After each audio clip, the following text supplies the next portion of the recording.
Hey puppy, guess what we're going to talk about today? Yep.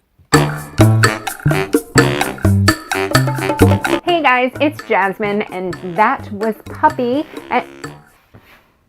Puppy, welcome. And that is Puppy peeing. Are you done?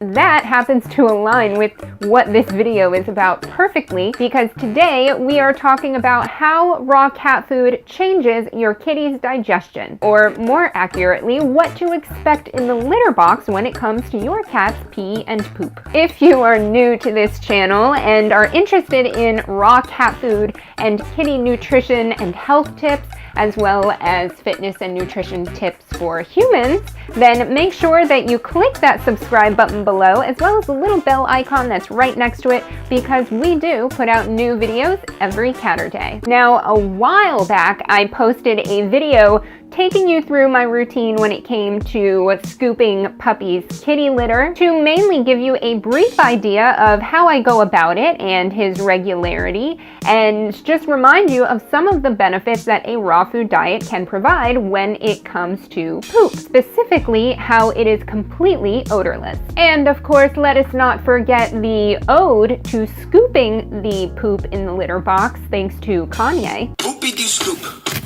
scoop-dee-dee-whoop. Whoop-de-scoop-de-poop. Don't worry, I'll leave a link to all of these fascinating videos in the description below. But in this video, I want to get more into the specifics of how feeding your cat a proper, nourishing, carnivore-honoring diet helps improve their digestion, and what to expect when it comes to their bowel movements and urination. Let's start this off with a hard fact. Raw food cat poop and commercial food cat poop are completely different. If you've already transitioned your cat to a raw food or prey model diet, then you know exactly what I am talking about. Cats inherently conserve water more efficiently within the body and naturally produce more concentrated urine. This also means they lose very little moisture through their fecal matter. So not only do raw-fed cats have significantly less frequent bowel movements, but the fecal matter itself is very small and hard and crumbly. It's also lighter colored, and like many people can attest to, it is virtually odor-free. Now, I will say that when I incorporate a little bit of beef into Puppy's raw food mix, which if you haven't seen it, I have a few how to make raw cat food videos, but I do have one showing you how to make a chicken and beef mix. And he loves that mix.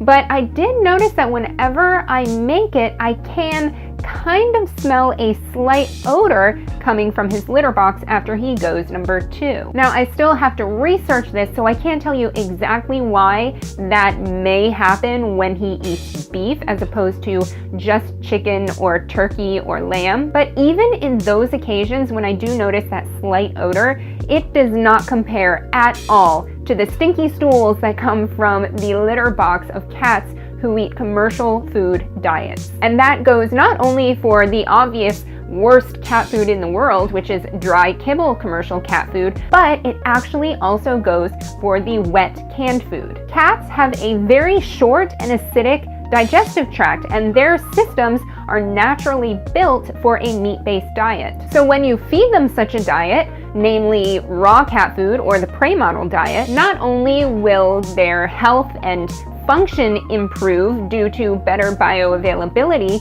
from the proper nutrition, but their little furry bodies more efficiently digest this food while producing less waste, since there aren't unnecessary grains or fibers or additives. The thing is, cats have limited capability to digest the macronutrient of carbohydrates because they lack the digestive enzyme that it takes in order to do so, since they evolved as carnivorous creatures and not plant eaters. This is way different from humans and even dogs, who have multiple enzymes to help metabolize and digest carbohydrates. Since cats don't have these necessary enzymes, and they have a comparatively short digestive tract. If your cat eats a commercial food diet that is full of these carbohydrates and additives and fillers, this results in the larger, softer, stinkier fecal matter. And your cat's fecal matter is not supposed to resemble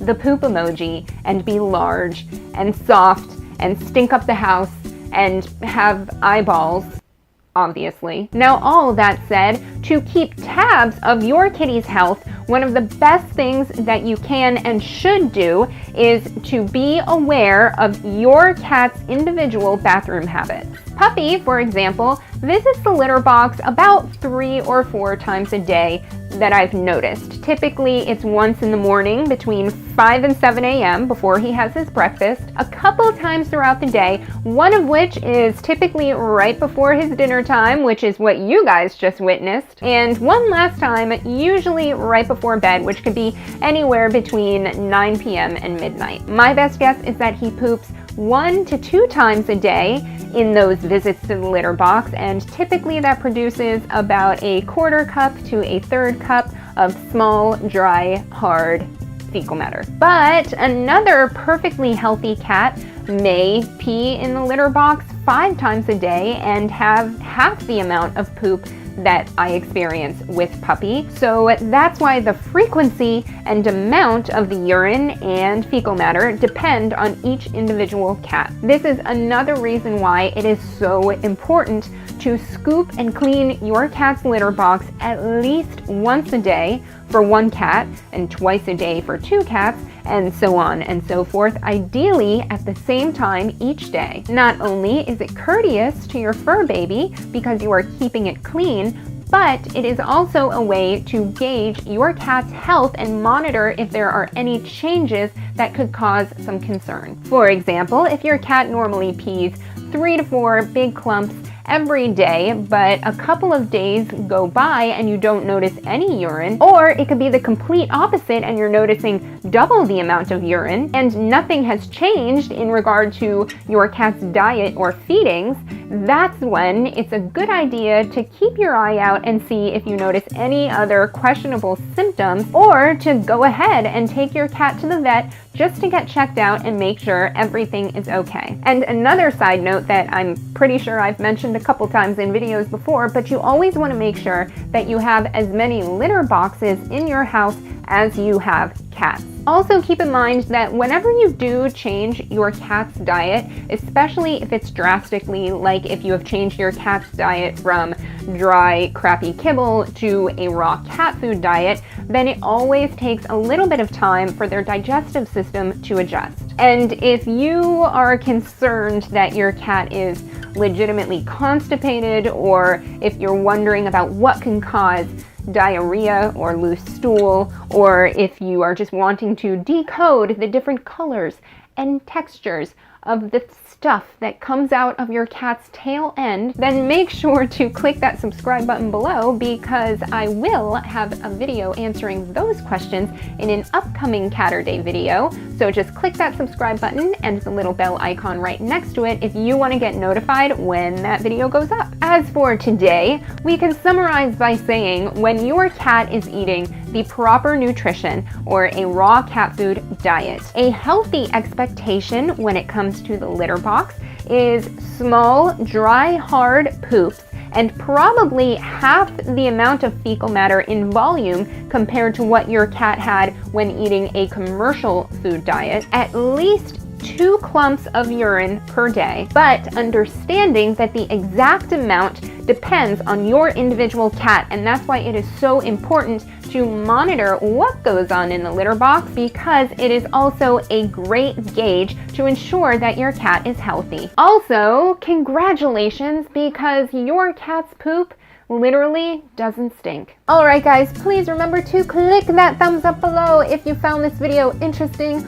or helpful, and to share it with any other fellow cat parents. And if you can attest to the improvements and positive changes in your kitty's potty habits since switching them to a raw cat food diet, then let's keep the discussion going and leave me a comment below, because I would love to hear. If you would like to learn more about raw cat food and the best diet for your fur baby, then make sure to check out the description below, because I will leave a link to my cat stuff playlist and a bunch of other helpful resources that you can use for free in order to help your cat be the healthiest house lion that he or she can be. I hope you enjoyed today's video. Thank you guys so much for watching, and I'll see you next week. Bye!